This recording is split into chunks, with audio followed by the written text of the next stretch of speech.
Hey guys, tonight we begin with the elegant, disciplined, and often brutally unforgiving world of feudal Japan, a place of samurai honor, strict codes, and very sharp consequences. It's the land of cherry blossoms, beautiful poetry, and a daily routine that would absolutely break most of us by lunchtime. So before you get comfortable, take a moment to like the video and subscribe, but only if you genuinely enjoy what I do here. And let me know in the comments where you're tuning in from and what time it is for you. It's always fascinating to see who's joining us from around the world. Now, dim the lights, maybe turn on a fan for that soft background hum, and let's ease into tonight's journey together. In feudal Japan, you don't wake up and choose your path. You wake up and it's already been chosen. By birth, by blood, and by people who've been dead for 6 generations. Your role in society isn't a suggestion. It's a life sentence. Were you born into a samurai family? Lucky you. You're now responsible for the blade, the bow, and 10,000 ways to sit properly in front of your lord. Born a peasant? Congratulations. You'll be spending the next 40 years ankle deep in mud, and your children will too. Forever. There is no resume. There is no start your own business. You're either a samurai, peasant, artisan, or merchant, and once you're placed, you stay there. Trying to jump ranks isn't just frowned upon, it's punishable. You don't climb the ladder in feudal Japan. You bow to it. And we haven't even gotten to the ETA, the untouchables. These are the people who deal with death. Butchers, executioners, leather workers. Society needs them, but pretends they don't exist. They're like ghosts with jobs, important jobs, but ghosts. Even within classes, it gets worse. Let's say you're a merchant, which sounds decent, right? You've got coin. But in feudal Japan, you're near the bottom. Why? Because you make money without labor, which is considered morally shady. Yes, you're literally too efficient to be respected. Meanwhile, the peasants are taxed so hard on their rice that if they cough up too much, they starve. If they hide some to survive, that's treason. Heads roll, often. Samurai, you've got honor, but you're living in constant fear of disrespecting your lord, your ancestors, your tailor, or your sword by accidentally sneezing at the wrong time. Women, you didn't even ask, but no, you're not getting out of this either. Whatever your class is, your freedom ends where your father's opinion begins. You'll marry who you're told, obey whom you must, and thank the heavens if you're allowed to learn poetry. So yes, you're born, assigned a costume and a script, and shoved onto the stage of society whether you want to perform or not. It's elegant, poetic, and crushingly inescapable. And that's all before you've had breakfast. You might think feudal life was all grit and grime. But Japan took cleanliness seriously, painfully seriously. In fact, it was practically a religion, which sounds lovely until you experience it in winter. You begin your day by washing, not in a cozy tiled bathroom with a warm towel and cucumber soap, but at a stone basin filled with ice-cold water fetched from a well or stream. There's no heating, there's no negotiating. You splash your face and arms, shivering as if the ancestors are punishing you for having pores. Soap? Only if you're rich. And even then, it's made from ash or rice bran and smells like something a monk invented as a test of character. In rural areas, the local bathhouse, if you're lucky enough to have one, becomes the heart of hygiene. The communal cento is heated by firewood and filled with villagers. And by communal, we mean absolutely no privacy whatsoever. You bathe next to your neighbours, boss, future in-laws, and maybe your landlord, completely naked, in silence, pretending this isn't awkward. You scrub first, then soak. Cleanliness is sacred. Dirtying the bathwater, social suicide. But if you're not near a bathhouse, then you wash what you can, when you can. You clean your teeth with salt or a twig. Your nails are kept neat. Your clothes are regularly aired. You do this not because it's trendy, but because being unclean is seen as shameful, spiritually and socially. And if you're a samurai, multiply the pressure. Your lord might inspect you, head to toe, at any time. Dirty fingernails? Dishonor? Wrinkled robe? Disrespect? Too much body odor during a bow? You might not get back up again. Women? Expected to smell like cherry blossoms and discipline. Bathing is ritualized, skin care is practiced with military precision, and hair is maintained in elaborate styles that take hours. Also, you can work a rice mortar and still look dignified doing it. So yes, feudal Japan was clean, very clean. But it came at a price. Freezing water, endless grooming, and the constant, soul-shrinking awareness that someone was definitely judging your foot hygiene. Let's say you're born into the warrior class, the samurai. Sounds cool, right? Fancy swords, silk robes, poetic sword fights under cherry blossoms. Now let's talk about the fine print. Being a samurai in feudal Japan isn't about swinging a katana and shouting for honor. It's about never ever screwing up. The entire framework of your life is governed by Bushido, the way of the warrior. A code of conduct so strict, even your ancestors are nervous. You don't live for yourself. You live for your daimyo, your lord. His word is law. His moods are weather patterns. And your job is to serve him with such loyalty that you'd rather die horribly than disappoint him mildly. No pressure. Disobedience? Dishonor? Failure? Dishonor? Raising your voice inappropriately? Dishonor?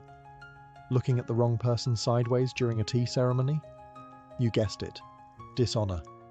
And dishonor isn't something you walk off. It's something you're expected to atone for, usually with your own intestines. That's not a metaphor. That's seppuku, the ritual suicide expected of disgraced samurai. You kneel, pull out a short blade, and let's stop there. You get the idea. This wasn't rare. It was a respected, even celebrated way to preserve dignity. Mess up badly enough, and your lord might give you a short blade and a quiet room and say, you know what to do. On top of that, samurai were expected to train constantly. Swordsmanship, archery, horseback riding, strategy, calligraphy, poetry, all while maintaining perfect posture and the expression of a man who's never known joy, just a deep sense of obligation. Laughing too loud, unrefined, showing fear, weakness, getting emotional, shameful. Your clothes are precise, your sword must be spotless, and your conduct must be so honourable it makes other people uncomfortable. And if you ever raise your sword in anger without cause, insult a superior, or lose a duel, you don't just lose, you lose everything. Being a samurai isn't about glory, it's about discipline, silence, and surviving each day without blinking wrong. So yes, you look good in armour, but you're one eyebrow twitch away from existential catastrophe. So you weren't born a samurai. No sword, no poetry, no chance of dramatic ritual disembowelment. That's the good news. The bad news? You're a peasant, which means your entire existence is a combination of dirt, sweat, back pain, and government-mandated rice delivery. You wake up with the sun, not because you're one with nature, but because the land tax doesn't pay itself. And also, your thatched hut has no doors, no windows, and someone's goat just walked across your bed mat. Breakfast? If you're lucky, a bowl of rice porridge and a side of last week's pickled something. If you're unlucky, it's pretend you're not hungry, with a splash of river water. Then it's off to the rice fields, which sound peaceful in travel documentaries, but are, in reality, mud pits designed to break your soul slowly over 12 hours. You plant, you weed, you hope a bandit raid doesn't happen today, and when the sun goes down, you limp home, only to discover that one of your oxen is missing, and the village headman would like to speak with you about your grain shortfall. Taxes are relentless. You don't get paid in coins. You pay them with rice. Your family eats what's left, which isn't much, especially if the harvest was bad, or if your lord's nephew accidentally rode a horse through your plot during a military drill. Want to complain? That's adorable. You can't. Talking back gets you whipped, exiled or promoted to corpse. If you're really lucky, you might become a village elder, which means people still don't listen to you but now ask for your advice right before ignoring it. And remember, you're legally not allowed to leave your village without permission. You are, in effect, a rice-based prisoner with seasonal ankle rot. Festivals? There are some. You get drunk on week's sake, dance in a circle, and try not to think about how planting season starts again in 4 days. So yes, you are the foundation of the economy, the reason the samurai eat, and the person everyone forgets exists. And no, you do not get a day off. Because feudal Japan believes in hard work, generational suffering, and keeping expectations extremely, extremely low. You're hungry. Of course you are. You've been tilling, planting, sweating, and politely not dying since sunrise. Time to eat. But in feudal Japan, meals aren't about indulgence. They're about survival, simplicity, and not choking on a fishbone in front of your in-laws. If you're a peasant, your diet is rice. Rice for breakfast, rice for lunch, rice for dinner. If you're lucky, it's actual rice. If you're not, it's barley pretending to be rice. You might get a turnip or two, some pickled radish if the gods are in a good mood. Meat? That's for the daimyo, or for that one chicken that looked at you funny and mysteriously disappeared. Fish? Sometimes. But it's dried, salted, and sharp enough to file your teeth. Soup? Usually miso, if you can call hot salt water with 2 floating leaves soup. It's flavorful, yes, in the same way seawater is hydrating. Now, if you're a samurai, you do get better food, but you also eat last, after your lord, his guests, and anyone he feels like impressing. That means cold rice, cold soup, and the eternal joy of watching other people eat while pretending you're deeply honored to wait. Also, everything is seasonal. Not because it's trendy, but because there's no refrigeration, no global supply chain, and if you don't harvest it yourself, it probably doesn't exist. So when it's winter, that's just nature's way of suggesting fasting. And heaven forbid you get food poisoning. Medical care is optimistic. The local remedy is lie down and think about your ancestors. You'll either get better or become one of them. Food theft is a serious crime. Steal a bowl of rice and you're not getting a slap on the wrist. You're getting a public display of why we don't touch the daimyo's daikon. Tea? It's around, but not like you're imagining. The tea ceremony is a complex performance that's more about posture, etiquette, and existential humility than actually quenching thirst. So yes, meals are sacred, quiet, and respectful, but mostly they're bland, small, and contain at least one crunchy mystery item. And no, you can't complain. Not unless you want your next meal served through your nose. So, you've just finished your modest bowl of crunchy maybe fish soup. Someone says something absurd. Maybe your lord mumbles a bad haiku. Maybe your village elder misquotes a proverb. Maybe your neighbor insists his cow can predict the weather. And for one reckless, foolish moment, you think about correcting them. Don't. In feudal Japan, your opinion is a liability. Free speech is not a concept. It's a fast track to disgrace, exile, or sudden career-ending decapitation. The social hierarchy is rigid, and every word has a weight. Speak above your class? You're being impudent. Criticize someone above you? You're insolent. Make a joke that doesn't land? That's treason adjacent. Even within families, you tread carefully. A son doesn't interrupt his father. A wife doesn't correct her husband. And no one, absolutely no one, questions the daimyo, unless they've always wanted to explore the afterlife via sword tip. Samurai are trained to speak with measured calm, even when furious. A sharp tongue is worse than a dull blade. It's unbecoming, it's dangerous, and it might force someone into the awkward position of having to kill you to restore their honor.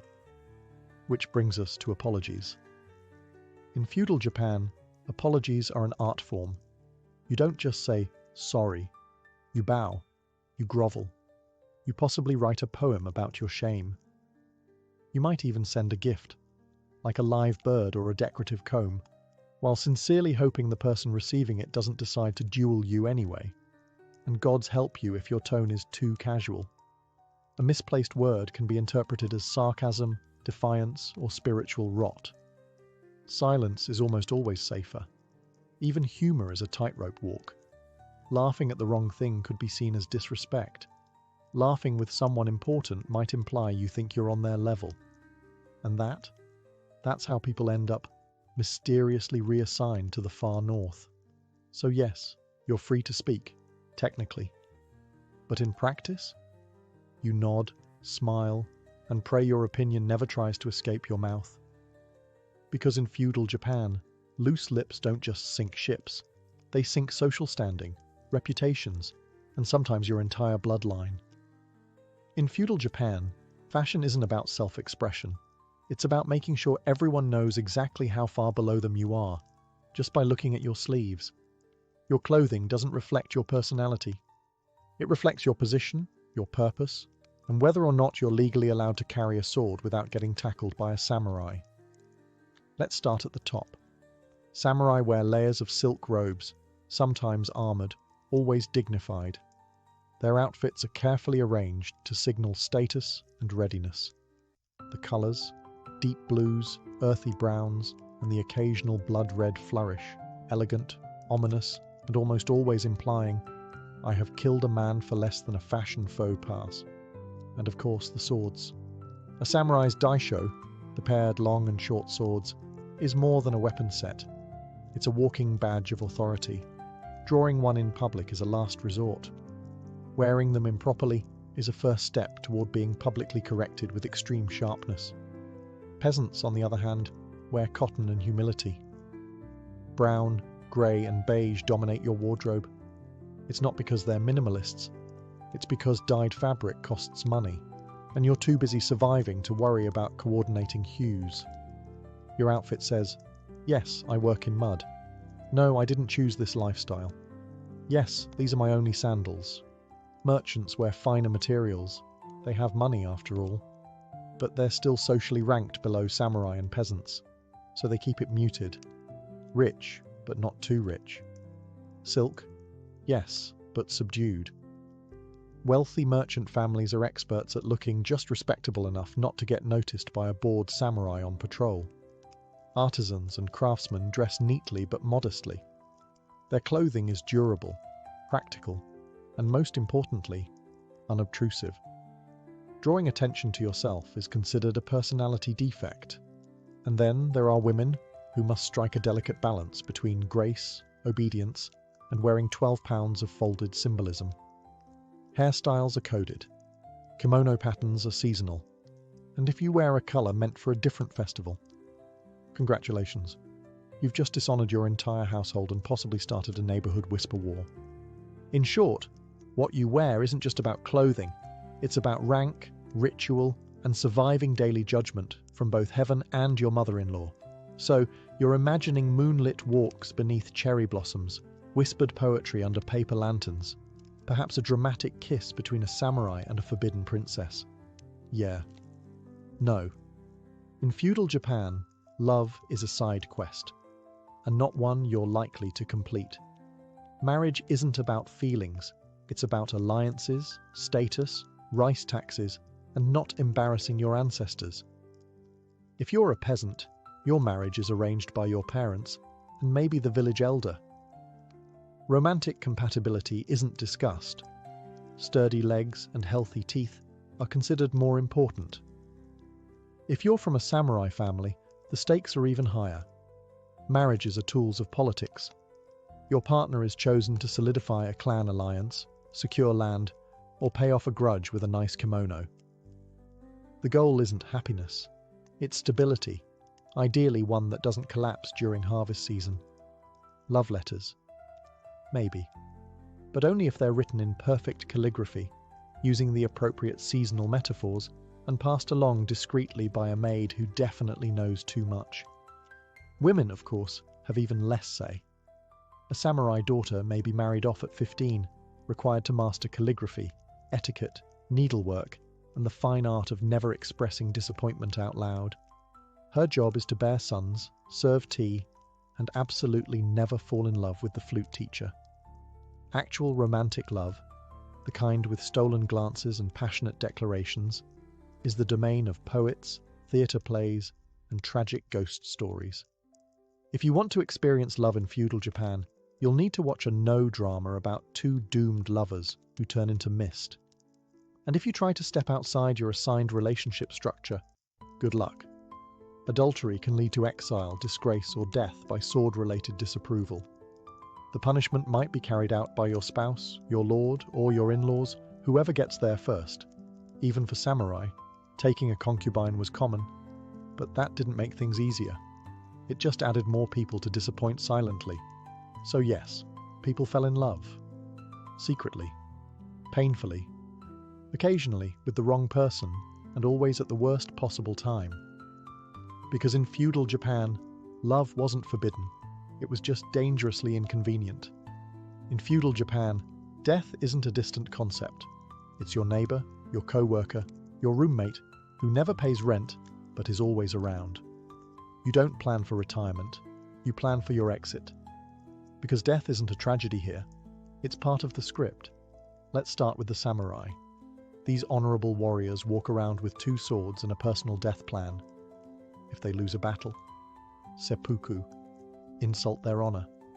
Seppuku, spill sake on the daimyo's robe. Seppuku with dramatic background music. And it's not private, it's public, ceremonial, and performed with the same precision as a tea ceremony, but with significantly more internal bleeding. But don't think peasants are getting a longer life. If you're a farmer and the rice harvest fails, you're starving. If your village can't meet its tax quota, your head might be used to make a very stern point. Drought? Plague? Bandit raid? Pick your flavor of sudden demise. And good luck fighting any of it when your most advanced medicine is warm tea and a strong belief in herbal optimism. Speaking of bandits, they're real, they're everywhere, and they don't care that you spent all year growing those daikon radishes. The roads outside towns are so dangerous that people just don't travel unless absolutely necessary. The phrase, "maybe we'll visit your cousin next year," actually means, "I enjoy being alive." If you're a woman, childbirth is a dice roll. Complications? Too bad. Midwives are helpful, but surgical options are mostly pray harder and boil another towel. If your husband dies in disgrace, you might be expected to follow him. Not emotionally, but literally, with a dagger. And let's not forget nature itself. Earthquakes, floods, tsunamis, famines. Japan is a disaster artist. Your home could be washed away or buried at any time, and the only insurance policy is a well-tied roof and deep spiritual acceptance. But perhaps the darkest part, you're expected to accept it all calmly. Wailing in fear or fighting fate is considered undignified. A real hero bows before death, composes a poem, and meets their end like it's just another awkward dinner with your clan. So yes, feudal Japan is beautiful, but mortality is part of the decor. In modern life, you're told to follow your dreams, be your own person, and live your truth. In feudal Japan, your truth is whatever your clan tells you it is. Individualism isn't a virtue, it's a red flag. You exist not as a lone star of destiny, but as a very small branch on a very important family tree. And your job is to keep that tree from catching fire due to any embarrassing behavior, like expressing opinions or falling in love with a merchant's daughter. Your clan is everything. Your identity, your reputation, your future. It all flows through your family name. You are part of a web of obligations, honor, and expectations so dense it might as well be a spiritual spreadsheet. Even the samurai, proud, honorable warriors, don't fight for themselves. They fight for their daimyo, their household, their ancestors. And if they die, ideally, it's in a way that makes everyone above them look great. Because dying with honor is one thing, but dying in a way that slightly embarrasses your clan? That's the stuff of generational nightmares. Your actions reflect on your father. Your father's actions reflect on your grandfather. Your grandfather's actions may still be affecting how your cousin is treated in the next province over. It's not guilt by association. It's life by association. Want to open a noodle shop because you love cooking? That's adorable. Unfortunately, your clan raises horses, so you'll be brushing hooves until further notice. Express interest in painting? Excellent. You'll be decorating the temple your family sponsors, with strict guidelines, in total silence. And don't even think about scandal. One poorly timed affair, drunken incident, or public poem with too much sass, and the shame hits everyone. Your siblings, shunned. Your mother, mortified. Your great-uncle might have to disembowel himself just to restore the family's good standing. You are not a person. You are a representative, a chess piece, and a liability with legs. But hey, if you play your role well, bow at the right times, and marry who you're told, your clan might just speak your name with something resembling pride. And that's the feudal Japanese version of a personal achievement badge. Let's say you've survived the social hierarchy, the sword duels, the honor system, and the rice tax. Congratulations. Now try surviving the weather. Feudal Japan is a masterpiece of natural beauty. Snow-capped mountains, serene forests, blooming cherry blossoms, and an absolute nightmare of environmental chaos. The scenery is gorgeous. The climate wants you dead. Start with typhoons, massive storms that arrive like angry gods, bringing rain, wind, and the structural integrity of a rice paper wall. Roofs fly off, roads vanish. The rice you spent all season planting, floating gently downstream. Then there are earthquakes, sudden, violent, and completely unpredictable. There's no warning siren, no alert system, just a faint rumble, a brief moment of existential confusion, and then your house is sideways. If you survive the shaking, you still have to worry about fires, because everything is made of wood, including your bad decisions. Flooding is common, too much rain, and the rivers swell. Your village becomes a muddy soup bowl, your crops drown, your animals wander off. Your landlord still wants taxes, of course, now with interest. Droughts are just as cruel.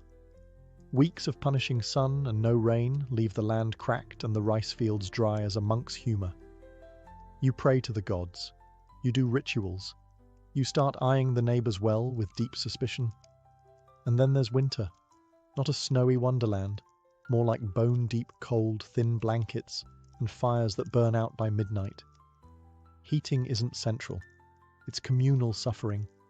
You warm your hands over a clay brazier and hope frostbite isn't fashionable this year. Even volcanoes occasionally join the party. Japan is part of the Ring of Fire, and yes, that's just as fun as it sounds. Eruptions could bury entire regions in ash, lava, or the awkward realization that your shrine is now a rock garden. There's no FEMA, no national relief effort. If your house collapses, you rebuild it. If your food spoils, you go hungry. And if your lord's estate is also affected, well, you still owe taxes. Disaster, after all, is not an excuse. In feudal Japan, nature isn't a background element. It's an ever-present reminder that even the gods might be having a bad day. In feudal Japan, power flows downhill, and so do responsibilities, expectations, and blame. You think you're important? Think again. There is always someone above you. Let's say you're a peasant.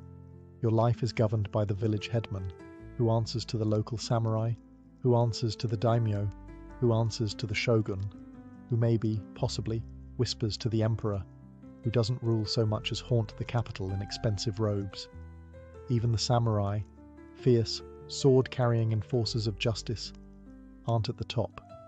They spend their lives serving a lord, waiting for orders, and occasionally fighting in battles they didn't start, over land they don't own, for glory they'll never personally receive. In theory, they're honoured. In reality, they're very well-dressed middle management with a katana. The daimyo, those powerful lords who control provinces and armies, might seem untouchable until the shogun decides they're getting too bold. Then suddenly their castles are being inspected, their letters intercepted, and their heads very gently removed from their political ambitions. Even the shogun, The military dictator, the most powerful man in Japan, has to keep his eye on the court, the clans, the economy, and at least 4 cousins trying to poison his tea. He rules, yes, but he doesn't sleep well. Meanwhile, the emperor technically outranks everyone, but has no actual power. He's like a sacred relic you can't touch, but also can't ignore. He blesses rituals, names eras, and occasionally writes poetry. He's also probably broke. This hierarchy isn't flexible. You don't climb it. You are placed, and you stay put, like an overly obedient bonsai tree. Ambition isn't admired. It's feared. The higher you rise, the closer you get to a sword in your back. Respect is demanded upward, and authority is enforced downward. Orders are obeyed, not discussed. Disagreements are dangerous. And any hint that you think you're above your station? That's not ambition. That's a death wish in formal attire. So wherever you are, peasant, merchant, samurai or lord, someone above you controls your fate, and someone below you is hoping you trip. In feudal Japan, what you learn, and whether you learn anything at all, depends entirely on where you sit on the social ladder. Spoiler: if you're near the bottom, the ladder is mostly invisible and occasionally on fire. Let's start at the top. Samurai children. They're the lucky ones. From a young age, they're trained in reading, writing, swordsmanship, etiquette, poetry, archery, horseback riding, and the ancient art of looking unimpressed at all times. A samurai boy learns how to compose a death poem by 14. You were just figuring out cursive. Their education is rigorous, but with a clear purpose: to serve, protect, and not embarrass the clan. They study Chinese classics, Bushido principles, and how to bow so precisely that the gods take notes. Then there are merchant and artisan families.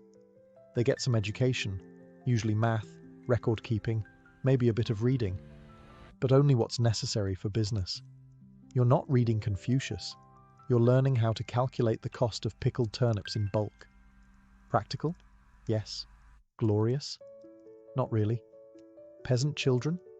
Education looks like this. This is a hoe. This is rice.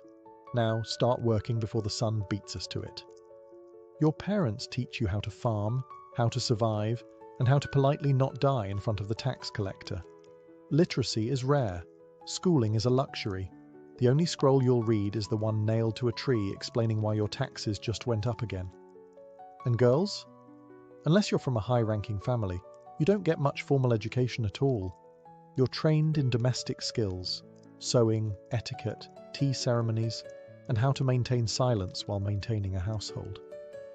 If you're really fortunate, you might learn calligraphy or poetry, as long as it doesn't distract you from folding laundry with spiritual precision. Education in feudal Japan isn't about personal growth. It's about fulfilling your role without asking questions. The idea of learning for fun would make most elders faint into their sake cups. So yes, knowledge is power, which is exactly why they kept it so tightly controlled. Feudal Japan is a land of breathtaking aesthetics. Everything, from the curve of a fan to the placement of a teacup, seems designed to soothe the soul and impress your ancestors. But here's the catch. You can and will be judged for doing it wrong. Culture in feudal Japan isn't just art, it's performance with consequences. The way you arrange flowers, pour tea, or fold a kimono isn't left to whimsy. It follows strict codes that have been around longer than your entire bloodline. One misplaced blossom and suddenly you're the talk of the village, and not in a fun, flirty way. Take the tea ceremony, for example. It looks like a quiet, peaceful ritual. In reality, it's a social minefield. Everything is timed. Every movement is choreographed. The guest must sit just so, turn the cup twice, express humble gratitude, and drink in silence, all while mentally calculating whether they've bowed too early, too late, or too enthusiastically. Make a mistake? At best, it's awkward. At worst, it's seen as a character flaw, or a moral failing passed down from your disgraceful great-granduncle. Then there's calligraphy, a beautiful form of expression, right? Wrong. It's a test of discipline, personality, and the alignment of your inner spirit. That brushstroke isn't just ink, it's a reflection of your soul's posture. Messy handwriting? Might as well wear a sign that says emotionally unstable and bad at bowing. Even poetry is dangerous. You don't just write a haiku, you write it in the proper season, on the correct type of paper, using metaphor that references both nature and your emotional landscape without getting too personal. Too passionate? You lack refinement? Too dry? You're spiritually cold? Too clever? You're showing off, and now no one's inviting you to the moon viewing party. Culture here is a delicate game. You participate not to relax, but to prove that you are composed, refined, and deeply, deathly afraid of appearing uncultured. Beauty in feudal Japan isn't effortless. It's a battlefield in silk robes, and if your ikebana arrangement doesn't follow the rules, well, may the gods have mercy on your bonsai. After all we've seen, the hierarchy, the hygiene, the honor, the endless rice, let's be honest, you wouldn't last a day in feudal Japan. Not because you're weak, not because you're soft, but because this wasn't a society designed for survival. It was one designed for submission, precision, and quiet, relentless obedience. Every moment was a test of posture, of loyalty, of whether or not you bowed at precisely the correct depth while reciting a seasonal greeting in the right emotional tone. If you failed, there were consequences. Public shame at best, ritual death at worst. There were no days off, no just being yourself. You were born into a role, handed a script, and expected to perform it with deadly elegance for the rest of your life. Deviating wasn't seen as brave, it was seen as dangerous. The individual didn't matter.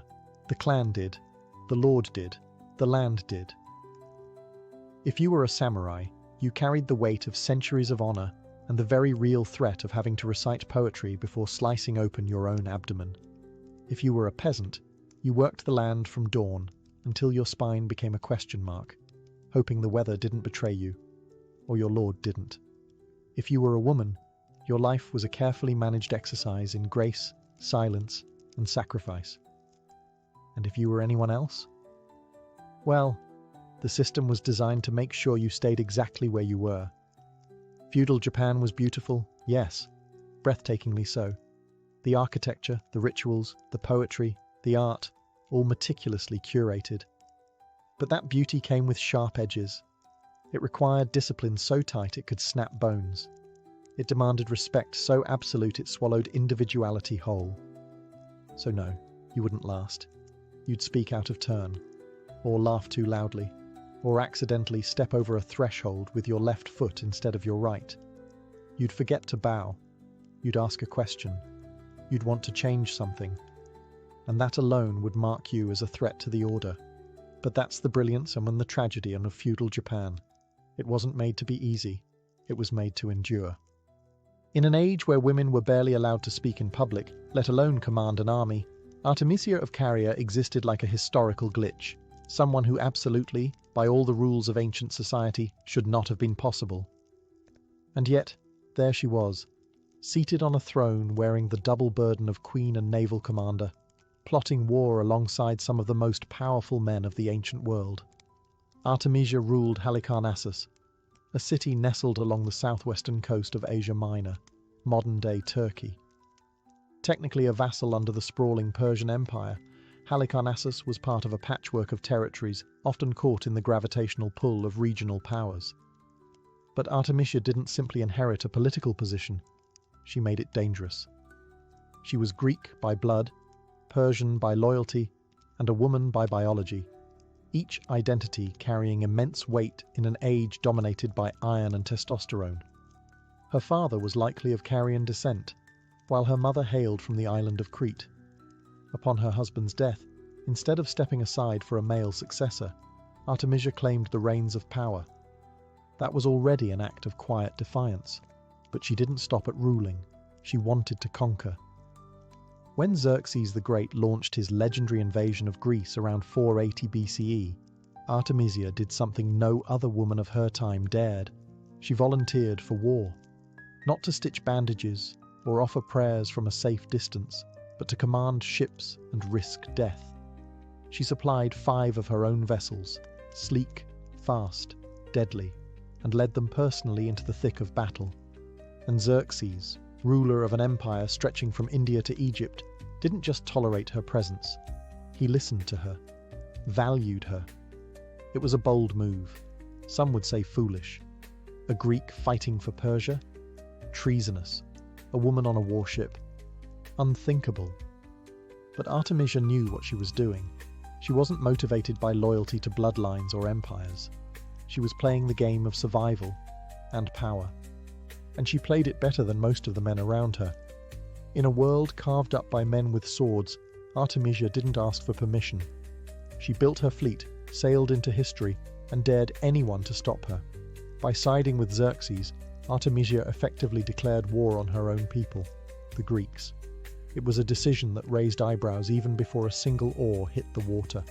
And it wasn't just the usual whispers of treachery. This was personal. To the Greeks, she was a traitor in fine robes. A queen turned mercenary. A woman who had traded heritage for favour at a foreign king's table. But Artemisia didn't seem the least bit bothered. In fact, she doubled down. She sailed into the campaign like she belonged at the high table of Persian power, and in many ways, she did.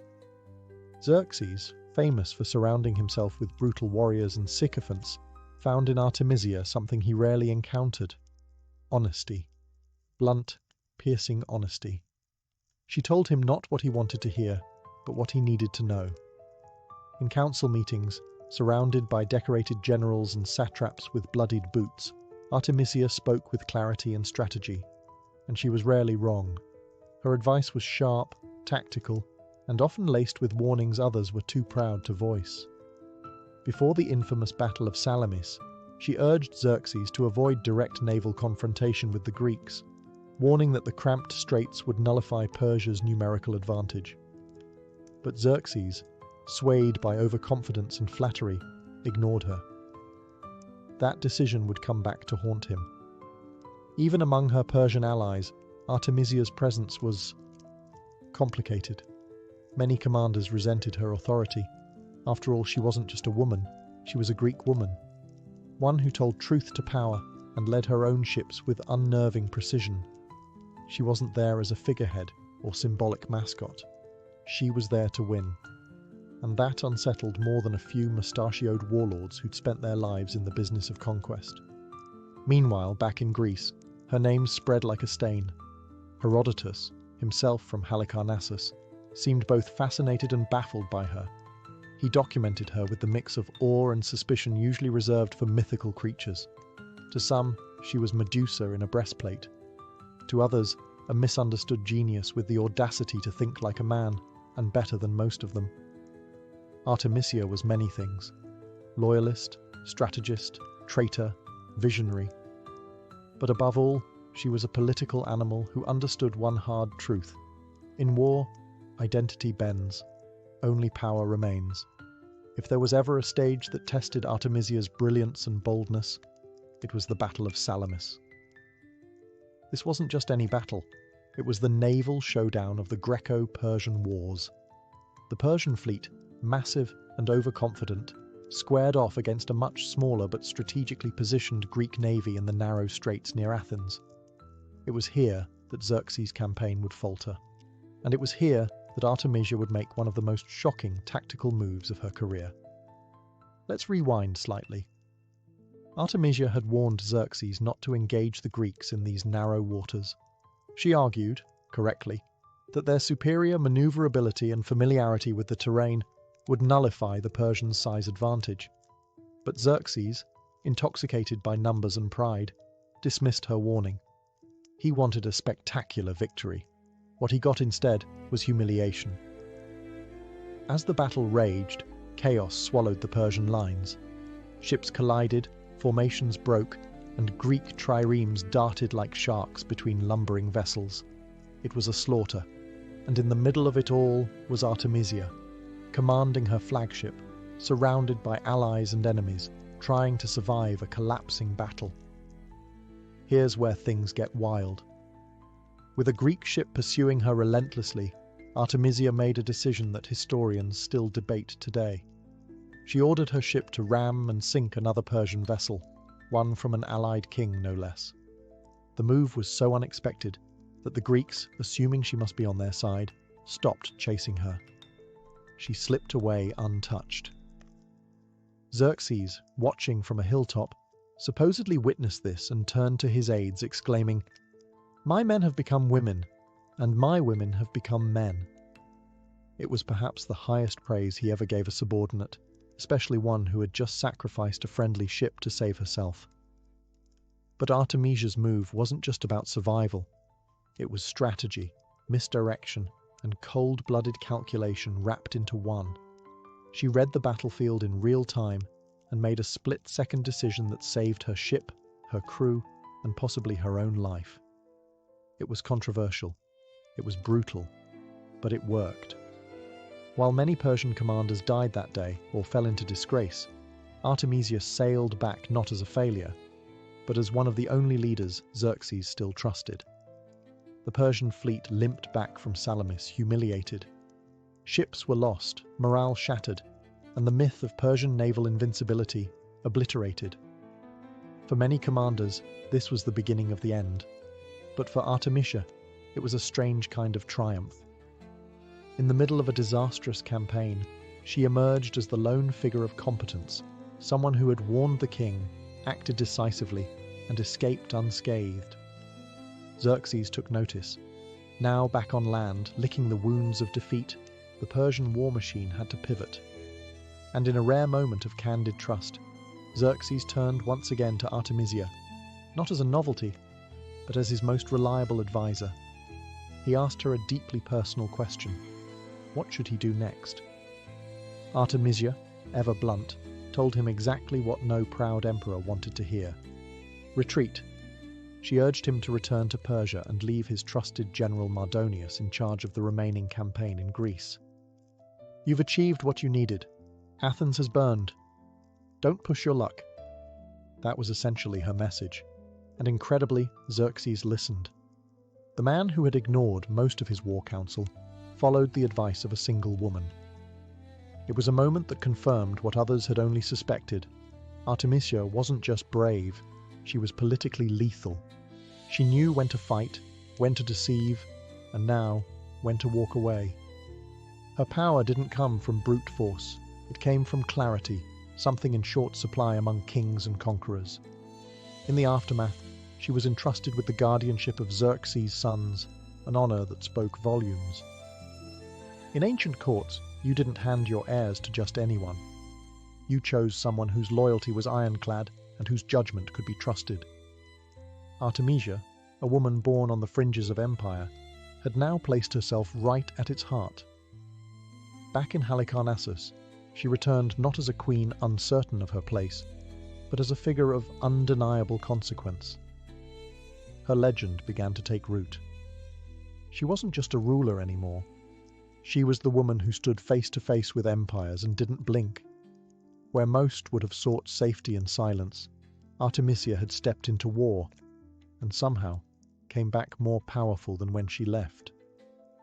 While Artemisia's military feats gained her notoriety, her legacy didn't grow alone on the battlefield. It also thrived in the minds of those who recorded it, especially in the pen of Herodotus, the so-called father of history, who just so happened to be born in Halicarnassus, the very city Artemisia ruled. This geographic coincidence added an almost eerie intimacy to his account of her life. He wasn't writing about some distant myth. He was writing about his queen. And yet, Herodotus didn't present her as a caricature of feminine virtue or villainy. He painted her as something much rarer in historical record, a competent, calculating, and compelling leader. His account of the Battle of Salamis highlights not only her courage, but her cold pragmatism, the sinking of the Allied ship, the escape under Greek confusion, the brutal brilliance of it all. In Herodotus's work, Artemisia becomes more than a commander. She becomes a contradiction, both admired and feared, respected and suspected. But make no mistake, that respect was hard-earned. She existed in the shadow of men, powerful ones like Xerxes and Mardonius, but somehow she outshone them all. While they drowned in ambition, she floated on foresight. She knew when to fight and when to vanish. That kind of wisdom is rare. Rarer still when it comes from a woman in a world that equated femininity with fragility. And perhaps that's what intrigued Herodotus the most. Artemisia didn't fit. Not in the cultural mold of her time, and certainly not in the comfortable categories historians like to build. She wasn't a rebel, but she disobeyed. She wasn't a feminist, because the concept didn't exist, but she undermined patriarchy through competence alone. Her legacy spread quietly, not through monuments or golden statues, but through stories, echoes passed along by men who were forced to admit she was better than them. In war councils, she outthought them. In battle, she outmaneuvered them. And in politics, she outlasted them. For all their noise, the men of her time ended up needing scribes to keep their memory alive. Artemisia had something better, awe. And as Herodotus put down his scroll and dipped his pen again, he wasn't just writing history. He was recording a riddle in the shape of a queen. Strangely enough, the name Artemisia didn't vanish after her death. About a century later, it returned, this time in the form of another queen, Artemisia the Secu of Caria, a namesake and likely descendant who also ruled Halicarnassus. But while the second Artemisia never commanded fleets in battle, she too would carve her name into the bones of history, quite literally. Her claim to fame? Building one of the 7 wonders of the ancient world, the mausoleum at Halicarnassus. The second Artemisia commissioned this towering marble tomb for her husband Mausolus, who was also her brother, because ancient dynastic politics never failed to get awkward. But it wasn't just a tribute to grief. It was a statement, a monument to Carian identity, and an echo of the strength that the first Artemisia had once wielded. Historians have long debated whether the two women were directly related, mother and daughter, aunt and niece, possibly not related at all. But one thing is clear. The name Artemisia had by then become synonymous with power, intellect, and bold rule. The legacy of the original queen had seeped so deeply into the identity of Halicarnassus that future generations wore it like armor. Even more fascinating is how the later Artemisia's mausoleum gave us the very word we use today for monumental tombs, mausoleum. A linguistic legacy born from stone, grief, and political theatre. And while the second Artemisia was known for mourning, she was also a capable ruler, continuing the thread of female leadership in a corner of the ancient world where that was anything but normal. But let's not forget, the foundation for all of this was laid by the first Artemisia, the naval commander, the queen who advised Xerxes, the woman who navigated the Greek world as both insider and outsider. Without her, the name might have faded. Halicarnassus might have been just another forgotten city on a forgotten coast. Instead, it became a beacon, a place where two powerful women shaped history not through accident, but through audacity. Their stories, though separated by time, speak to each other across the centuries. One with ships, one with stone, and both with names history could not quite bury. Artemisia's story has always lived in the in-between, between empires, between genders, between legend and history. And nowhere is this more obvious than in the way her legacy has been argued, bent, and reinterpreted over the centuries. Was she a Persian puppet, a Greek traitor, or simply a sovereign playing chess while others were busy swinging swords? To Persians, she was a loyal commander, one of the few who gave sound advice and fought with distinction. Xerxes clearly trusted her more than many of his seasoned generals. That in itself speaks volumes about her political sharpness and composure under pressure. In the Persian world, her loyalty was seen as honourable, perhaps even heroic. To the Greeks, it was more complicated. Many viewed her as a turncoat, someone who had betrayed her Hellenic roots to side with an Eastern despot. And yet, even Greek chroniclers, notably Herodotus, couldn't help but admire her intelligence and cunning. She was, in many ways, a mirror to their own contradictions, proving that not all Greeks stood with Greece, and not all Persians were villains. She defied the lines that war tried to draw.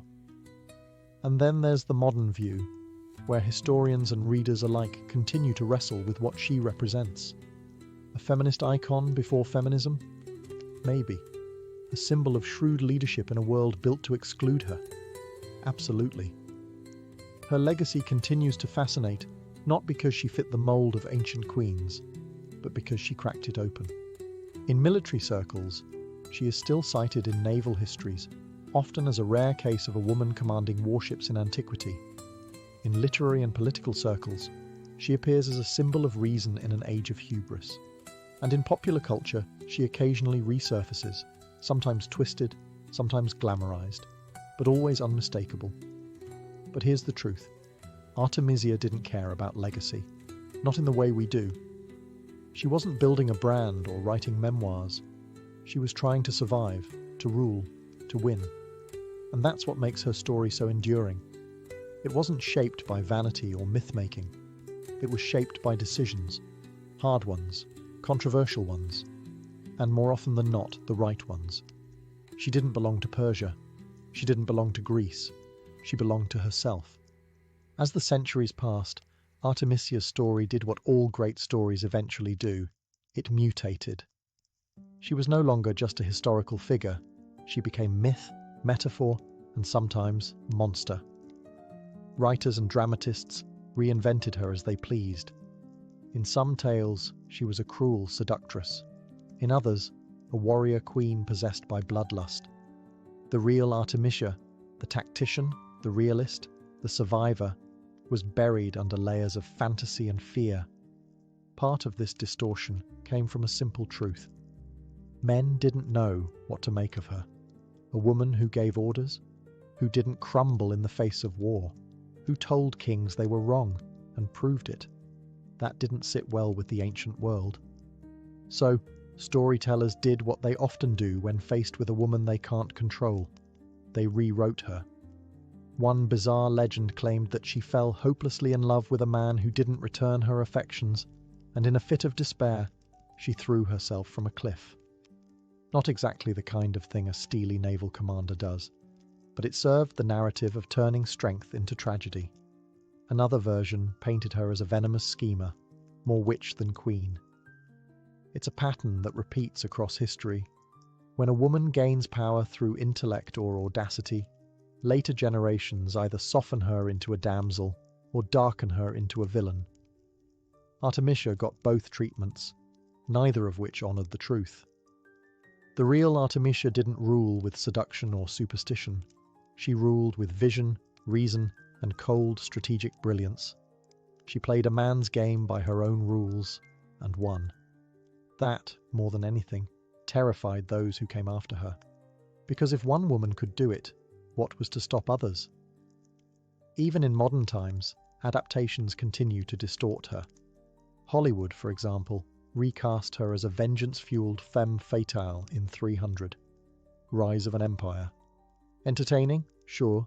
Accurate? Absolutely not. But the fact that she still draws attention, still demands reinvention, proves one thing. Her legacy has teeth. The woman they feared didn't die. She evolved. Into myth, into memory, and into the long, uncomfortable question history keeps asking, what if more women had been like Artemisia? When Artemisia of Caria vanished from the records, she didn't vanish from history. She simply shifted form. Like the wake left behind a warship, her legacy rippled outward long after she sailed her final voyage. No grand tomb marks her resting place. No statues survive bearing her likeness. And yet, her presence endures, etched into the bones of Halicarnassus, whispered in the pages of ancient chronicles, and debated in the halls of every historian trying to understand how she pulled off the impossible. Because Artemisia's life was exactly that, impossible. She ruled when women weren't supposed to rule, fought in wars where women weren't supposed to fight, gave advice where women weren't supposed to speak. And still, somehow, she was heard.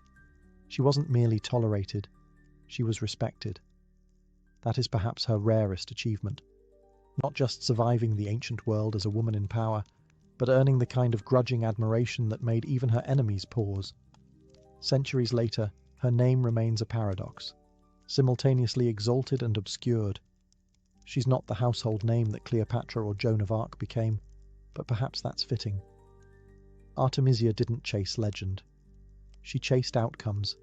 She wasn't adorned with mythic beauty or tragic romance. She was a leader, a realist, a strategist. Her drama played out not in poetry, but in the silence of war rooms, in the tight quarters of a ship, and in the long stare of a king who chose to listen. Today, her story invites re-examination, not just as a tale of a woman in a man's world, but as a reminder that courage doesn't always wear a crown or raise a sword. Sometimes it sits at the edge of power, says the uncomfortable thing, and sails straight into chaos. Artemisia didn't need to be rescued. She didn't need to be rewritten. What she needed, what she still deserves, is to be remembered as she was. Sharp, dangerous, brilliant. In an empire built by men, she charted her own course, across hostile seas, against cultural gravity, and through the fog of war. And as long as ships sail and history remembers those who dare to speak when silence is safer, Artemisia of Caria will never be truly gone. Before lenses and satellites, before Copernicus dared rearrange the cosmos, humanity had only two tools for unlocking the secrets of the sky: the naked eye and stone. And somehow, that was enough. Across the ancient world, civilizations looked up, not just in wonder, but with intent. The stars were not mere decoration. They were calendars, compasses, gods, and prophecies. And so began the oldest science of all, astronomy. Long before it had a name, it was a necessity. Farmers needed to know when to plant, sailors needed to know how to steer, priests needed to know when to perform the right ritual at the right celestial moment. And astronomers, often indistinguishable from priests, kings, or mathematicians, were the ones everyone relied on. But without telescopes, how did they do it? They built temples, not just for worship, but for watching. Massive structures like Stonehenge in England, Nabta Playa in Egypt, and the Great Pyramids of Mesoamerica weren't just tombs or altars. They were observatories, carefully aligned with the movements of the sun, moon, and stars. Many were designed to capture specific light patterns on solstices and equinoxes. Sacred architecture with astronomical purpose. The great temple of Amun-Ra at Karnak in Egypt, for example, was oriented so that the sun would rise precisely between its pylons on the summer solstice.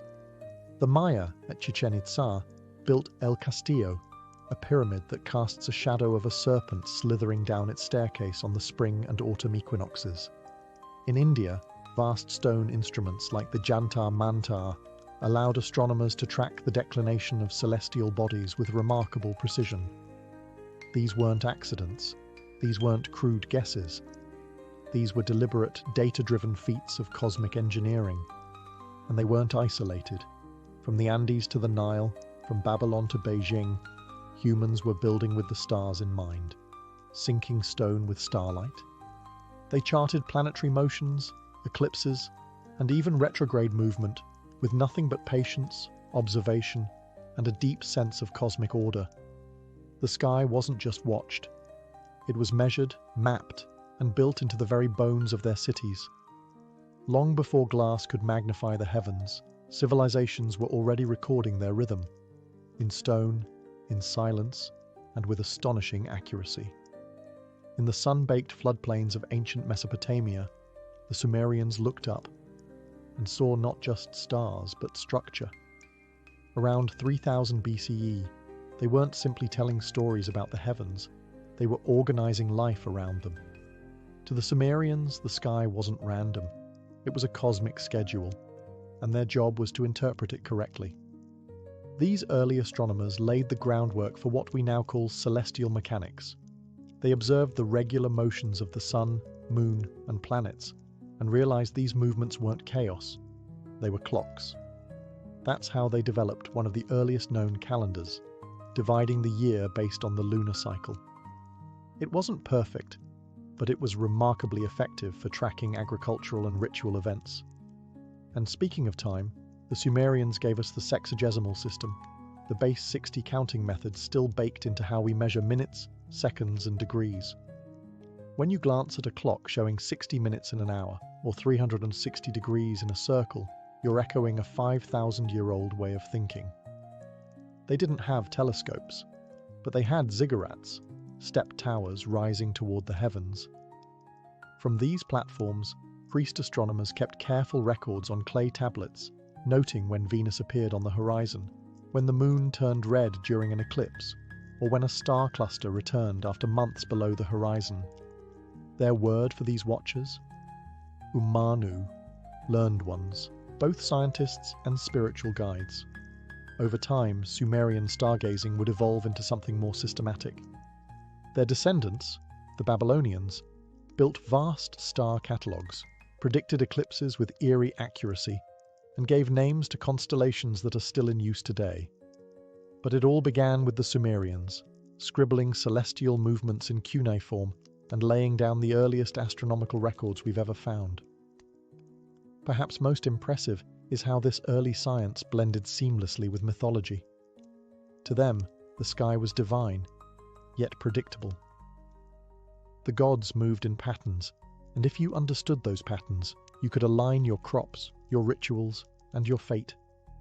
The Sumerians didn't just look up in awe. They looked up and began to measure. And in doing so, they started humanity's long relationship with the stars. If the Sumerians lit the first fire of astronomy, the Babylonians poured oil on it and turned it into an inferno of precision. By the time their empire flourished around 1800 BCE, Babylonian astronomers weren't just watching the skies. They were predicting them.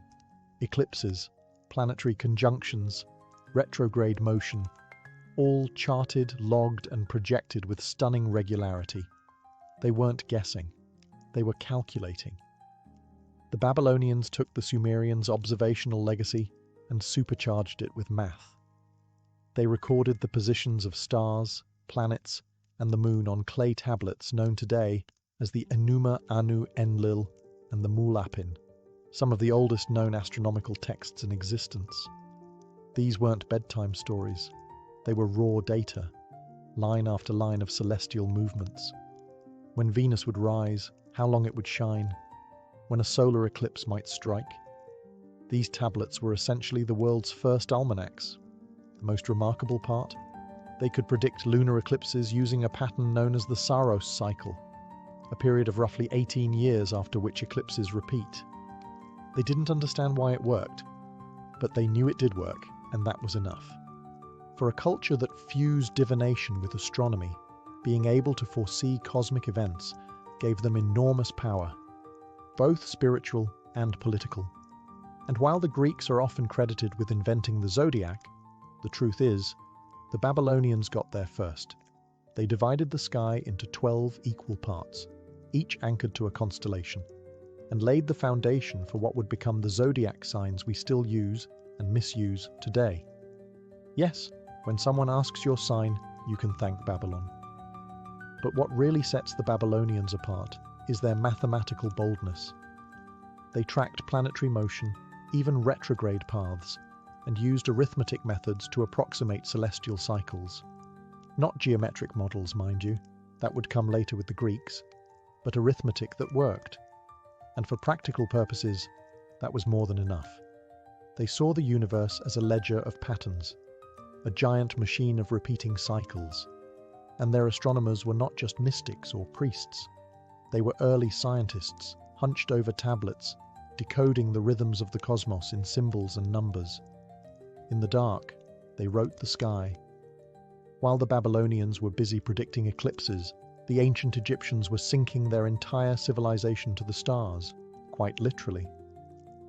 In the Nile Valley, astronomy wasn't just a curiosity, it was survival. And at the heart of it all was a single star, Sirius, the brightest light in the night sky. the Egyptians noticed something extraordinary. Each year, just before the annual flooding of the Nile, Sirius would reappear on the horizon during dawn. This event, known as the heliacal rising of Sirius, became the cornerstone of their calendar. That wasn't just poetic, it was vital. The Nile's floodwaters determined crop cycles, and missing that window could mean famine. So the Egyptians created a 365-day solar calendar divided into 12 months of 30 days, plus 5 festival days. It was remarkably close to our modern calendar, centuries before Julius Caesar ever got involved.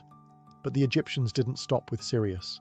They tracked the sun, moon, and stars from their temples, many of which were aligned with astonishing astronomical precision. The Temple of Karnak, for instance, was oriented so the sun would rise directly through its axis during the summer solstice. Other temples lined up with the rising and setting of stars considered sacred. And then there were the pyramids. The Great Pyramid of Giza, constructed around 2560 BCE, was aligned almost perfectly with the cardinal points. Its shafts may have been pointed towards specific stars, possibly Orion and Sirius, hinting at a celestial connection between the heavens and the pharaoh's journey into the afterlife. This wasn't just burial architecture, it was cosmological engineering. Egyptian priests often served double duty as astronomers. They observed the skies not only for ritual timing, but for signs, omens, and the will of the gods. Astronomy, theology, and governance were tightly interwoven. To rule Egypt was to understand the sky. What's remarkable is that without telescopes, without even lenses, they developed an entire system for tracking time, orienting buildings, and forecasting natural events, all based on patient observation and relentless precision. The Egyptians didn't look at the sky for entertainment. They looked up and saw a divine clock, ticking with purpose, echoing eternity. Deep in the jungles of Mesoamerica, long before Europeans set foot in the New World, the Maya were building one of the most sophisticated astronomical systems the world had ever seen. Without metal tools, without wheels, and without telescopes, they mapped the movements of the sun, moon, planets, and stars with a precision that still baffles modern scholars. To the Maya, astronomy was not a luxury of the learned elite. It was the framework of society itself. Their rulers were seen as cosmic intermediaries, and every major political or religious event was timed to match a celestial counterpart. Eclipses, solstices, equinoxes, and Venus cycles weren't just observed. They were used to legitimize power. One of their most striking achievements was their tracking of Venus. The Maya noted that Venus disappeared and reappeared in the sky in a repeating cycle of 584 days, and they tied this rhythm into their ritual warfare and calendar systems. The Dresden Codex, one of the few surviving pre-Columbian manuscripts, contains a Venus table that tracks the planet's movements over hundreds of years, with an error of less than 1 day. They didn't stop there. The Maya developed a complex long-count calendar, capable of tracking dates over spans of thousands of years. They understood the solar year with incredible accuracy, about 365.420 days, remarkably close to the modern value. Their calendar systems were so refined that multiple ones ran simultaneously. The 260-day ritual calendar, Tzolk'in, the 365-day solar calendar, Harb, and the long count for historical chronology. And the observatories? They didn't have glass domes, but they had stone genius. The El Caracol Observatory at Chichen Itza was built with specific windows and alignments that allowed Mayan priests to track the movements of Venus and the sun. Temple staircases and shadow effects were timed to equinoxes, like the famous serpent shadow that slithers down El Castillo during the spring and autumn. The Maya weren't just watching the skies, they were synchronizing their civilization with them. Their kings ruled by the stars, their temples rose in tune with solstices, and their wars were timed with the wanderings of Venus. They didn't just read the cosmos, they wove it into the fabric of life. In ancient China, astronomy wasn't simply a science, it was a matter of state. The emperor, regarded as the son of heaven, ruled with the mandate of heaven, a cosmic endorsement that could be revoked if the stars sent the wrong message. That made astronomy both sacred and political. If the sky changed, so could the dynasty. As early as 2000 BCE, Chinese astronomers were tracking celestial events and documenting them with methodical care. They recorded comets, novae, eclipses, sunspots, and planetary motions. Some of these records, like those found in the Shiji, records of the Grand Historian, and the Book of Han, are still referenced by modern scientists today to verify ancient astronomical phenomena. Perhaps most remarkable is their documentation of a supernova explosion in 1054 CE, visible in daylight for 23 days. Chinese astronomers recorded its location with such accuracy that modern astronomers used the data to identify the remnants, now known as the Crab Nebula. But China's astronomical prowess didn't rely on mystical interpretation alone. They developed mechanical devices, such as armillary spheres and gnomons, shadow-casting rods, to measure the altitude of the sun and the positions of stars. In fact, the Chinese had working water-powered celestial globes and astronomical clocks centuries before Europe caught up. Chinese astronomers divided the sky into 28 lunar mansions, similar in concept to Western constellations, and used them for both navigation and timekeeping. They also created the Chinese lunisolar calendar, which balanced lunar months with the solar year, and remains in use today to determine traditional holidays like the Lunar New Year. One of their key contributions was the meticulous recording of eclipses. They not only predicted solar and lunar eclipses, but sometimes tied them to dynastic omens. If an eclipse occurred and the emperor hadn't been forewarned, it was considered a failure of the astronomers, and sometimes a sign that the emperor had lost the mandate of heaven.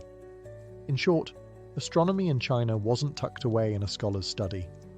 It stood at the very core of governance, divinity, and national survival. The stars didn't just tell time, they told truth, and the empire listened. In ancient India, astronomy was never a separate discipline. It was interwoven with philosophy, ritual, mathematics, and metaphysics. Known as Jyotisha, the science of light, Indian astronomy began as a tool for determining auspicious timings for rituals, but evolved into one of the most mathematically advanced systems of celestial observation in the ancient world. The earliest references to celestial events appear in the Vedas, composed around 1500 BCE. These sacred texts mention the sun, moon, and planetary cycles, as well as the division of the sky into 27 nakshatras, lunar mansions that formed the core of early Indian sky mapping. These nakshatras were tied to both mythology and calculation, forming the basis of astrological charts and calendars still used in India today. But Indian astronomy wasn't just poetic, it was shockingly precise. Ancient scholars developed models for the solar year that were more accurate than the Julian calendar introduced much later by the Romans. The Surya Siddhanta, a foundational astronomical text compiled around 500 CE, based on earlier knowledge, describes the Earth's axial tilt, the elliptical orbits of planets, and even the concept of gravity, centuries before Newton. Perhaps the most revolutionary figure in Indian astronomy was Aryabhata, who in 499 CE proposed that the Earth rotates on its axis daily, a theory rarely entertained in other parts of the world at that time. He also calculated the length of the solar year at 365.358 days, just a tiny fraction off from modern values, and developed advanced trigonometric functions to assist in astronomical calculations. Indian astronomers also created sophisticated sign tables, worked with decimal notation, and used shadow instruments and armillary spheres to measure angles and altitudes. Observatories were often aligned with solstices, equinoxes, and planetary conjunctions.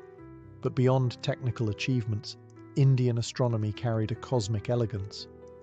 The universe wasn't just a machine, it was a cycle, a dance of time and space unfolding endlessly.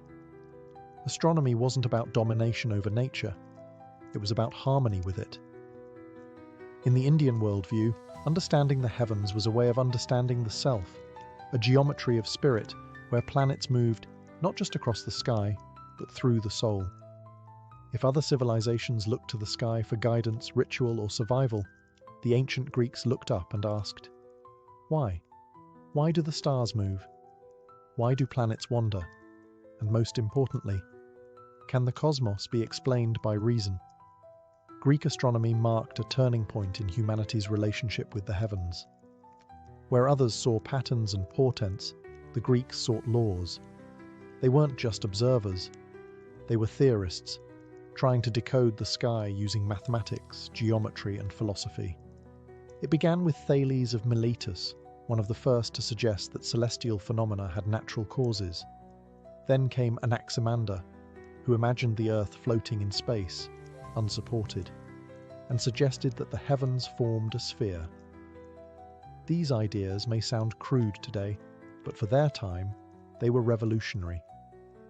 The true leap came with Pythagoras, who viewed the cosmos as a system of perfect harmony, a music of the spheres governed by mathematical ratios.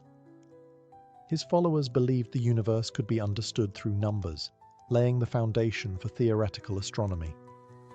But it was Aristarchus of Samos who came closest to modern truth. In the 3rd century BCE, he proposed a heliocentric model, with the sun, not the Earth, at the center of the universe. His ideas were ignored for nearly 2,000 years, but they planted a seed that would later bloom with Copernicus. Then came Hipparchus, the father of observational astronomy. He created the first star catalogue, divided stars by brightness, discovered the precession of the equinoxes, and developed trigonometric tools to calculate celestial positions. His accuracy was astonishing, especially without telescopes. And finally, there was Claudius Ptolemy, whose Almagest became the authoritative astronomical text for over a millennium. He synthesized Greek, Babylonian, and Egyptian knowledge into a geocentric model that explained planetary motion using epicycles and deferents, a complex yet elegant system that worked until it didn't. While some Greek ideas were wrong, their commitment to rational explanation and systematic modeling changed the game. They taught the world that the stars weren't random. They were governed by patterns that the human mind could understand. With the Greeks, astronomy became more than observation.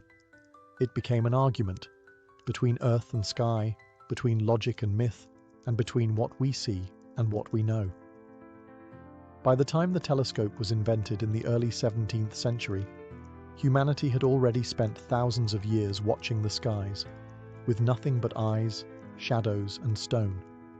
And yet, what those ancient civilizations achieved is nothing short of astonishing. They mapped stars, tracked planets, predicted eclipses, and built monuments aligned with solstices and equinoxes, all without lenses, satellites, or electricity. What makes their accomplishments even more extraordinary is that they did it independently. The Sumerians in Mesopotamia, the Maya in Mesoamerica, the Chinese and Indians in Asia, the Greeks and Egyptians around the Mediterranean, they all developed astronomical systems rooted in their own worldviews. Yet despite being oceans apart, they arrived at similar conclusions. The heavens move with order, and that order matters. Ancient astronomy wasn't confined to ivory towers. It shaped agriculture, religion, architecture, politics, and philosophy. It dictated when to plant, when to pray, when to build, and when to rule. In every culture, understanding the sky was seen as a way of understanding the divine, or at the very least one's place in the vast machinery of existence. And while their models varied, some geocentric, some mythological, some cyclical, they all shared one trait: a deep, unwavering respect for the cosmos. For many ancient peoples, the sky wasn't just a backdrop. It was alive, deliberate, and sacred. The telescope would eventually change everything. It revealed moons circling Jupiter, phases of Venus, sunspots, and galaxies far beyond our own.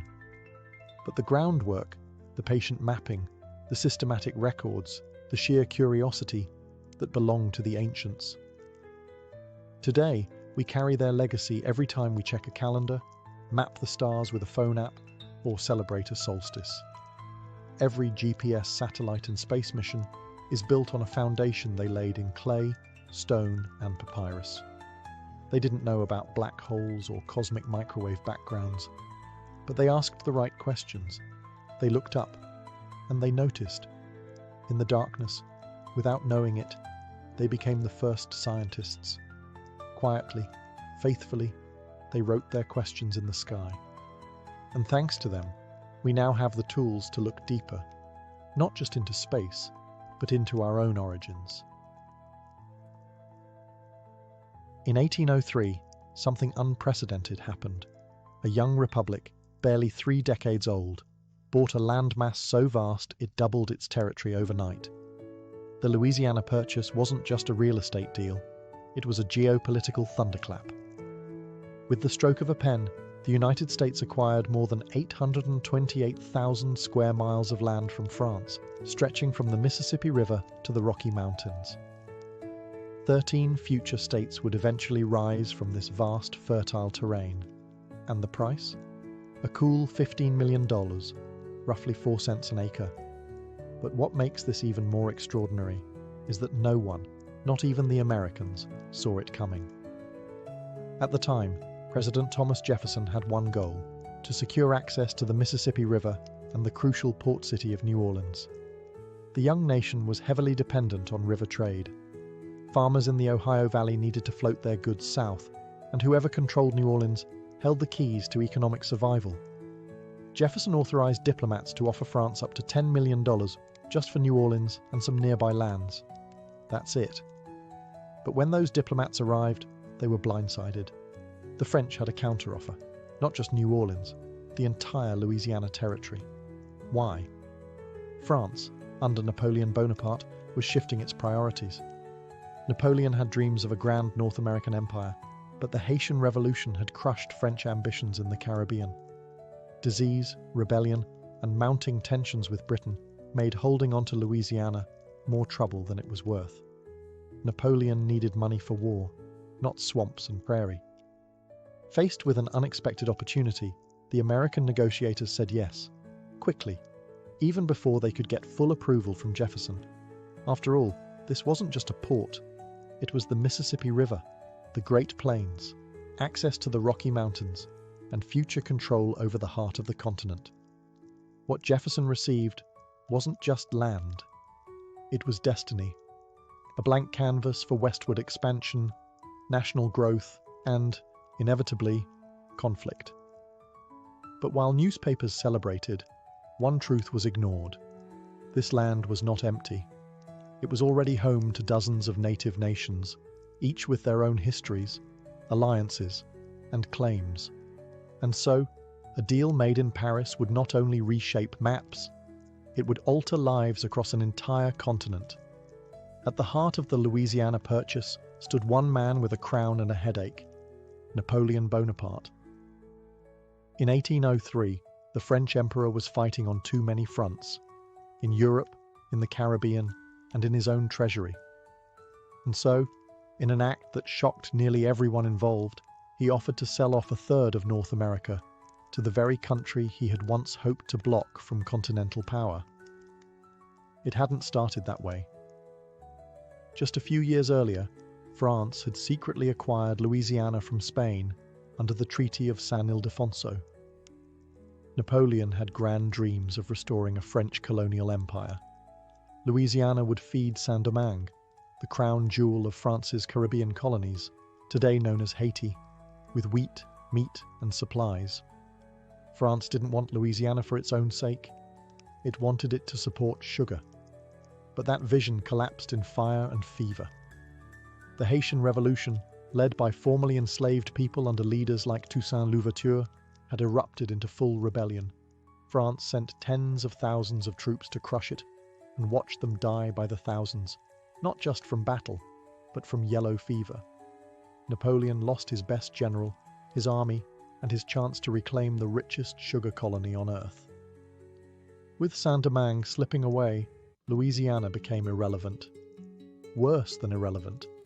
It was now indefensible. And with Britain preparing for another war against France, Napoleon feared Louisiana might be taken by force. So instead of fighting to keep it, he sold it. And in typical Napoleon fashion, the decision was fast, bold, and entirely pragmatic.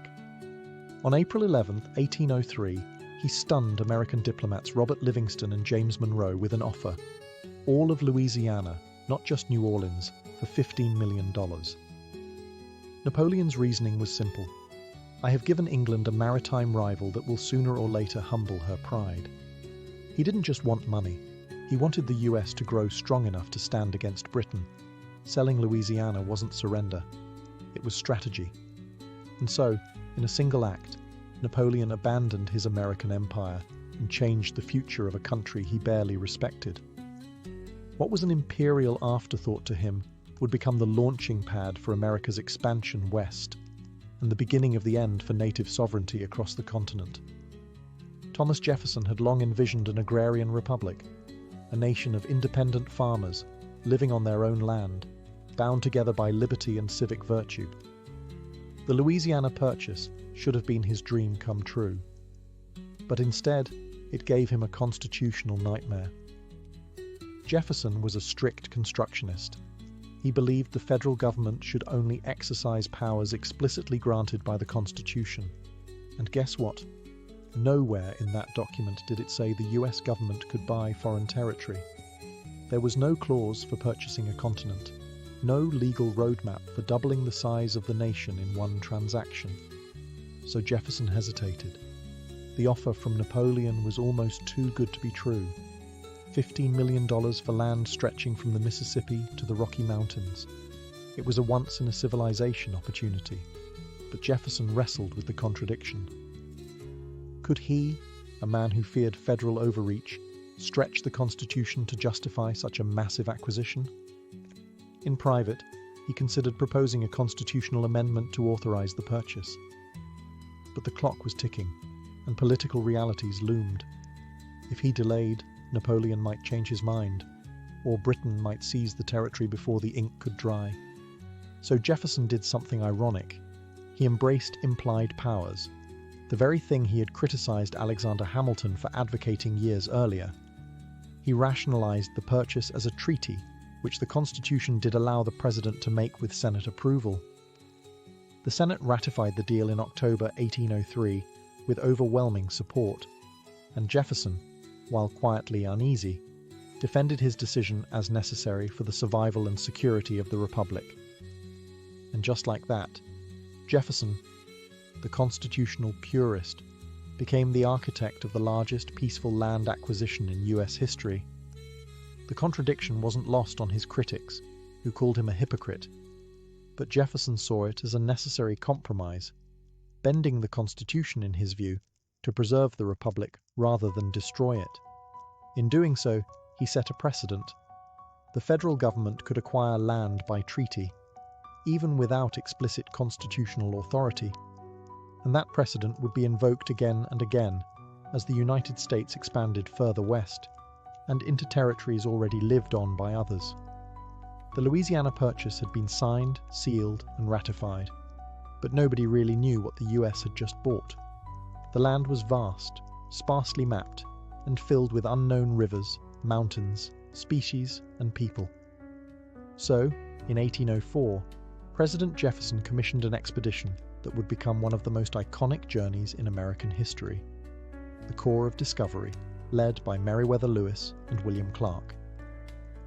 Their mission was ambitious: explore the new territory, establish trade with native nations, study the land's resources, and, most importantly, find a water route to the Pacific Ocean. Jefferson dreamed of a Northwest Passage, a navigable link between the Atlantic and Pacific that would revolutionize trade. Spoiler, it didn't exist. But what Lewis and Clark found would still transform how Americans saw their place on the continent. They started in St. Louis in May 1804 with a team of over 30 men and headed upriver into land untouched by American settlers. Along the way, they documented over 100 new animal species and 178 new plants. They mapped rivers, sketched mountains, and kept meticulous journals filled with scientific and ethnographic observations. But they didn't do it alone. One of the most essential figures on the journey was Sacagawea, a young Shoshone woman who joined the expedition with her French-Canadian husband. Sacagawea was not just a translator, she was a symbol of peace.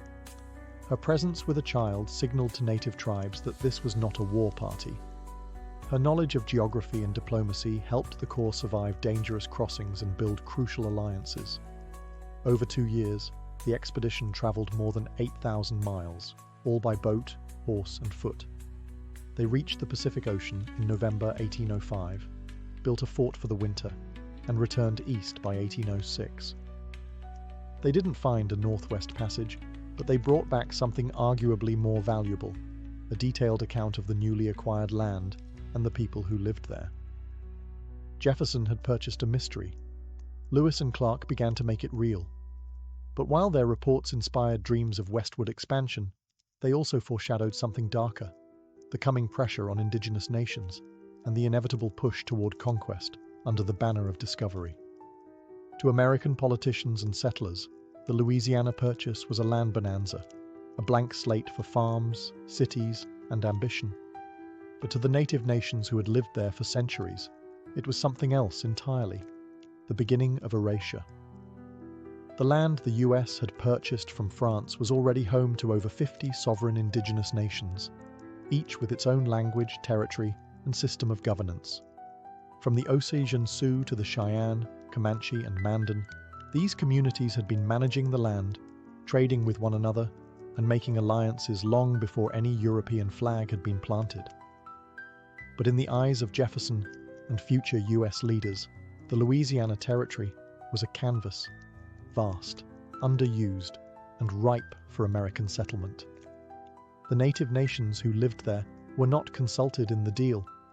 They weren't notified. They weren't compensated. One day, they were sovereign peoples. The next, they were declared subjects of the expanding American Republic. Jefferson believed native people could either assimilate into American society or relocate, peacefully, if possible, but forcibly, if necessary. In private letters, he wrote that as settlers moved west, indigenous people would have to move westward too, or perish.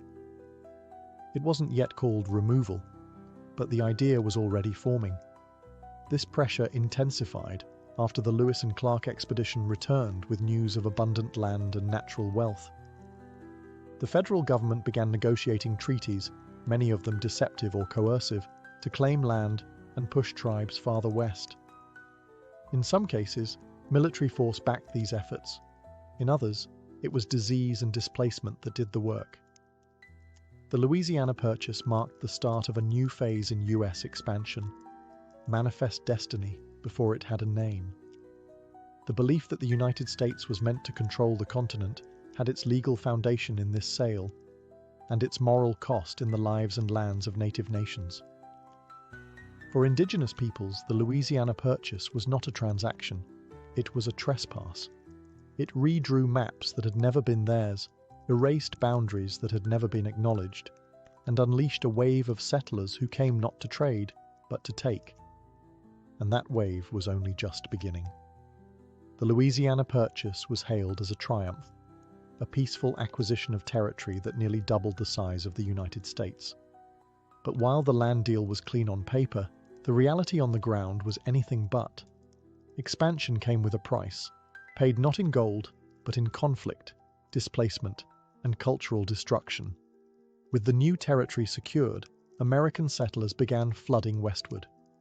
Driven by hopes of fertile farmland, personal freedom, and economic opportunity, they pushed into lands still inhabited by indigenous nations. The federal government followed, establishing forts, roads, and administrative posts to manage and enforce its new authority. This set the stage for a slow-burning collision between two visions of the land, one that saw it as property to be claimed and improved, and another that saw it as a living entity to be shared and respected. Unsurprisingly, conflict erupted. Skirmishes turned into wars. Treaties were signed, then broken. And slowly, the frontier line moved further west, pushed by the force of rifles, railroads, and relentless ambition. But it wasn't just indigenous nations who paid a price. The Louisiana Territory also intensified a moral crisis that would eventually fracture the nation: slavery. Southern leaders immediately saw the vast new lands as an opportunity to expand plantation agriculture. Cotton and sugar thrived in the southern parts of the territory, and enslaved labor was seen as essential to making it profitable. This raised an explosive question: would slavery be allowed in the new territories? The answer would haunt Congress for decades.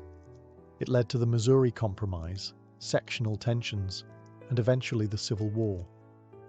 The Louisiana Purchase didn't just stretch America's borders, it stretched its political fabric to the breaking point. And there were environmental consequences too. The rivers were dammed, the plains plowed, the buffalo nearly wiped out. The transformation was rapid and irreversible. What had once been a landscape shaped by fire, herds, and indigenous stewardship became a patchwork of farms, fences, and industrial extraction. In seizing the land, the United States also inherited the burden of what it had done, a legacy that still echoes in debates over land rights, tribal sovereignty, and reparations. The land may have been purchased, but the real cost is still being paid. Once the ink dried on the Louisiana Purchase, a new question emerged. How exactly do you govern a territory so vast it defied imagination? The land stretched over what would become all or part of 15 modern US states, from Louisiana to Montana and from the Dakotas to Colorado. But in 1803, it was an undefined wilderness, full of possibilities, but with few roads, no towns, and countless competing claims. The first step was surveying, mapping out borders, rivers, mountains, and eventually property lines. Expeditions like those led by Lewis and Clark, Zebulon Pike, and others laid the groundwork. Cartographers, land speculators, and military engineers followed, drawing maps that would slowly become county lines, reservations, and state borders. What had been an open and interconnected indigenous world was now being chopped into rectangles. Congress passed laws to organize the territory, first as military districts, then as organized territories, each with governors appointed by the federal government. These new administrative units followed the pattern established by the Northwest Ordinance. Once a territory had enough settlers, it could apply for statehood. But not all borders were drawn with logic or justice. Take the creation of Missouri in 1821, the first state carved from the Purchase. Its admission triggered national uproar because Missouri wanted to allow slavery. The resulting Missouri Compromise drew an imaginary line across the Purchase. Slavery would be allowed south of it, banned to the north. That single line would haunt American politics for decades, as each new state's status threatened to tip the balance between north and south. Meanwhile, white settlers poured into the new territories, often ahead of the law. They claimed land through preemption, squatting, and increasingly through federally sponsored land grants. Native peoples, even those with existing treaties, found their lands suddenly reclassified, first as territory, then as open land, then as someone else's farm. And while maps were being filled in, they were also erasing native trails, erasing seasonal migrations, erasing indigenous names and replacing them with names like Jefferson City, Baton Rouge, and Fort Pierre. Borders in this new vision of America weren't just lines on a map. They were tools of control, ways to claim, divide, sell, and govern land that, just a few years earlier, had belonged to no president, no state, and certainly no empire. The Louisiana Purchase didn't just reshape America's borders, it redefined its identity. With one diplomatic stroke, the United States went from a coastal republic hugging the Atlantic to a continental power stretching toward the unknown. It was the first great leap of manifest destiny, even before the term existed, and it set the tone for the next century of expansion, conquest, and reinvention. Politically, the Purchase established the precedent that the federal government could acquire new land through treaty, even without clear constitutional guidance. That precedent would be used again with Florida, Texas, Oregon, Alaska, and Hawaii. The US became not just a country, but a collector of territory. a nation always looking westward. Culturally, it fed a new kind of American myth, that of the frontier. The Louisiana Territory became the backdrop for stories of rugged settlers, daring explorers, wide-open possibility. But for every pioneer's dream, there was a native nightmare, a memory of land lost, treaties broken, and people pushed further into exile. Economically, the impact was staggering. The Mississippi River became the artery of American commerce. Cities like St. Louis, New Orleans, and Kansas City grew into vital trade hubs. Fertile plains turned into farmland, and the discovery of gold, silver, and other natural resources would turn portions of the Purchase into engines of industrial growth. But the deeper legacy is a contradiction. The Purchase represented American ideals, opportunity, growth, independence. And yet, it also embodied America's deepest failures: dispossession, slavery, imperial ambition. It's a story of triumph written on land taken from others, often violently. Today, the boundaries of the Louisiana Purchase define states that millions call home. Highways crisscross where buffalo once roamed. Fields of wheat now grow where sacred grounds once stood. And yet, beneath the soil and asphalt, the memory of that purchase still lingers, not just as a transaction, but as a turning point. The United States was forever changed by it. So was the world. But the question remains, was the cost purely monetary? Or was it, as many would later argue, measured in lives, cultures, and landscapes that could never be bought back? In the end, the Louisiana Purchase was more than a land deal. It was a defining moment, a shift in American identity from a fragile republic clinging to the eastern seaboard to an empire in the making, stretching boldly into the interior. The ink dried in Paris, but the consequences echoed across prairies, rivers, and generations. For the United States, it meant possibility. It sparked a new national confidence, a belief that expansion was not only desirable but inevitable. That belief would harden into policy, becoming manifest destiny, and would eventually drive the US to the Pacific Ocean and beyond. It also cemented a model of power built on land acquisition, displacement, and development. The West was no longer a mystery. It was a target. And for settlers, speculators, and politicians, it was an open invitation to seize opportunity by uprooting what already existed. For native nations, the transformation was catastrophic. The land they had lived on, traded through, fought for and honoured, was suddenly owned, not by an invading army, but by a distant government that claimed to have bought it. There were no negotiations, no consent, just a line on a map and a new set of rules. The arrival of American settlers accelerated cycles of violence, forced removals, and cultural devastation. Treaties came and went, reservations were drawn, bison were slaughtered, languages faded. By the time the dust settled, the native presence in the Louisiana Territory had been largely confined, silenced, or erased, though never extinguished. And yet, the legacy of the Purchase remains layered. The cities, economies, and infrastructure that emerged from it helped shape the modern United States. The rivers it granted became lifelines. The natural resources it offered fueled industrial growth. The space it opened allowed for innovation, diversity, and reinvention. But the shadow of that deal still lingers. The Louisiana Purchase stands today as a paradox, a bold diplomatic victory and a blueprint for displacement. It's a story of growth and grief, of ambition and amnesia. It made the United States what it is, but it also forced a reckoning that continues to this day. How do you celebrate a land you never truly asked for and can never truly return?